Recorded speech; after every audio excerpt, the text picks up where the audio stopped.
Hello, folks. Welcome back to my channel. This is the World of TV Shows. Today I have another episode review of Medium. And this time, the episode is Jumpstart, the seventh episode of the first season. That episode originally aired on February 14th, 2005 on NBC. It was directed by Artie Mendelberg and written by Glenn Gordon Cairn and Melinda Sue. In this episode, Allison has a very confusing dream at the beginning where she sees a young woman jumping off a cliff. And while she's, doing this, Allison is narrating some fact, right? And basically, this is taking place in the desert in Arizona near those power towers, power lines. And Allison is going to try to make sense of her dream as she wakes up and with the signs near, the road where she's basically driving, she's going to basically follow the clues to the crime scene location. And there she's going to find, the what her dream, for lack of better terms, was trying to show her.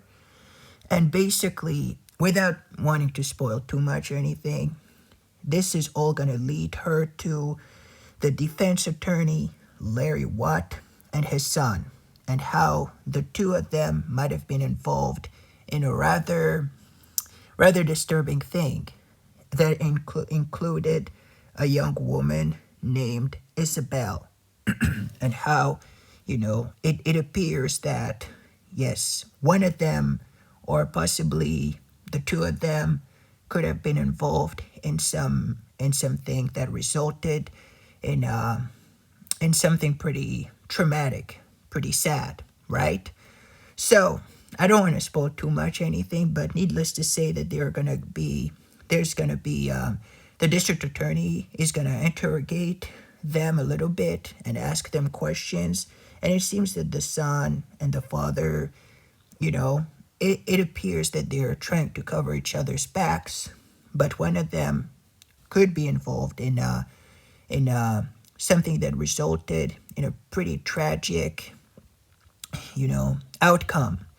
So, without wanting to spoil too much or anything, I think it's better for me to stop right here for the main plot, that is. So this is the main plot, and meanwhile, the side story in this episode, as we usually have, is about Joe's colleague. And as Allison meets him, she's gonna be pretty worried about his health. And then, obviously, well, I'm not gonna spoil too much in that side story either. But basically, there's gonna be some Joe, who's usually who used not to worry too much about these kinds of things, about his wife telling him, letting him in on certain things like that, is gonna be kind of facing a dilemma as he doesn't really know what to do with that, and he's worried about his friend's health, and he would want him to go see a doctor, but he's gonna try to break this news to him without being too, without sounding like a weirdo. But obviously, yeah, something is gonna happen in that regard as well. I'll let you find out for yourselves what it is. But yeah, so this is it's gonna be a little difficult for Joe, for him to be able to, for lack of better terms, to cope with this information that came to his attention, right? So Jumpstart, right? The seventh episode of the first season is a pretty nice episode. Pretty sad though, yeah, it's kind of a tearjerker one, especially with the main plot. And there's the theme of suicide in this episode, so it obviously is a little of a hard watch for many people, especially those faint of heart like me.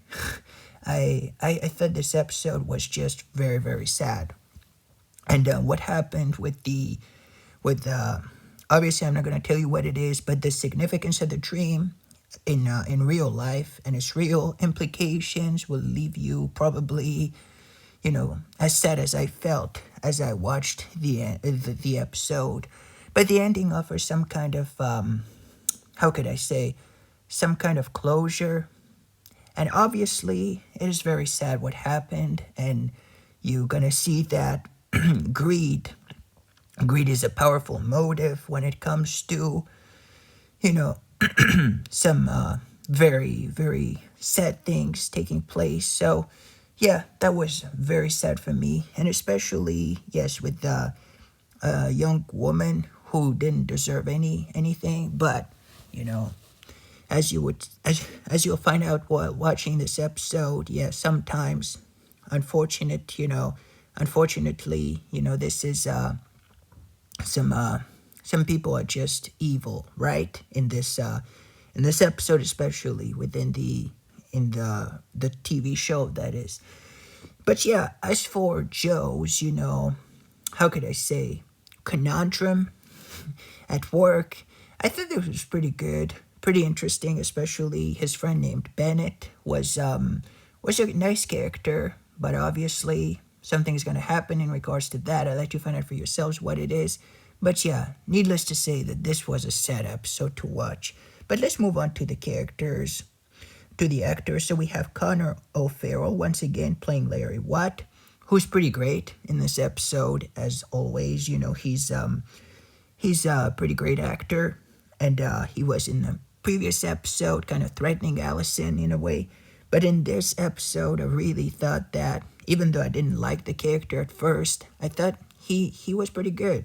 As and the fact that he has a son in this episode, as we find out, brings some kind of shows another side of his personality, right? So his son, Greg Watt, is played by Thomas Ian Nicholas, who's pretty great in my opinion as the character. Scott Clace plays a lawyer. Yeah, Scott Clace was in other things as well. I believe he's well known. Then we have Bigania Plaza, who plays the medical examiner. And actually find out for yourselves about what exactly. Then we have Ariana Thomas, who plays volunteer. And yeah, I guess did I forget somebody? Joey Slotnick plays Brett Carter, who's Joe's colleague. Joey Slotnick. And Alexandra Breckenridge plays Isabel Galvin. And you'll find out for yourselves who she is. And but yeah, I thought this episode was pretty great, especially with the beginning where you have Allison narrating something. Some episodes begin like this, where you have usually a narrator, in most cases Allison, and she was relating something.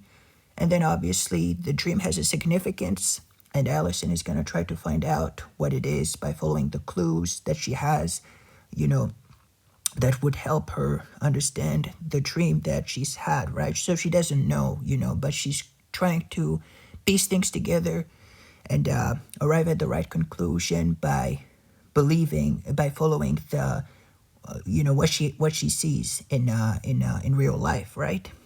So in this episode, very, very sad and tragic, especially with the ravine scene that you see, that is pretty graphic and very sad for those who have watched it. They will probably testify to that. But yeah, that was a pretty great episode, and I really like how it progresses, and we get to understand the why and how and when and everything. And yeah, that was pretty great. And also with Joe and his colleague, I didn't mention, but they were working on something, and they seem to be kind of, at a dead end at some point because they can't really make heads or tails of something in particular. But there is also going to be an outcome to that. But yes, very sad episode, very tragic. And again, as for the character of Larry Watt, I got to like him for the first time in this episode because I got to see who he really is. And most of you would say that he's not as evil as they thought he initially was with the first, episode he was in. But yeah, that was a pretty great episode. Very sad, very tragic. And the ending will let you, as for the final twist, where you have Davalos kind of, saying some things, you're gonna kind of like it, because justice needs to be served in this, especially after what happened with this episode, and a young woman. And obviously that you find out for yourselves what it is, but very sad episode, including with Joe's work and his colleague Brett. Very, very sad episode. So if I were to rate this episode on a scale from 1 to 10, I'd probably give it an 8 out of 10. Really, really great episode. Really sad. Really tragic. But with a nice, kind of those bitter and, kind of bittersweet endings with some positive aspect. So 8 out of 10 for me for this episode. What about you folks? What did you think about it? Did you like it? Did you like it? Did you hate it? Let me know in the comment section down below. Thank you for watching, and I'll see you on the next review. Bye-bye. Take care. This is The World of TV Show signing off.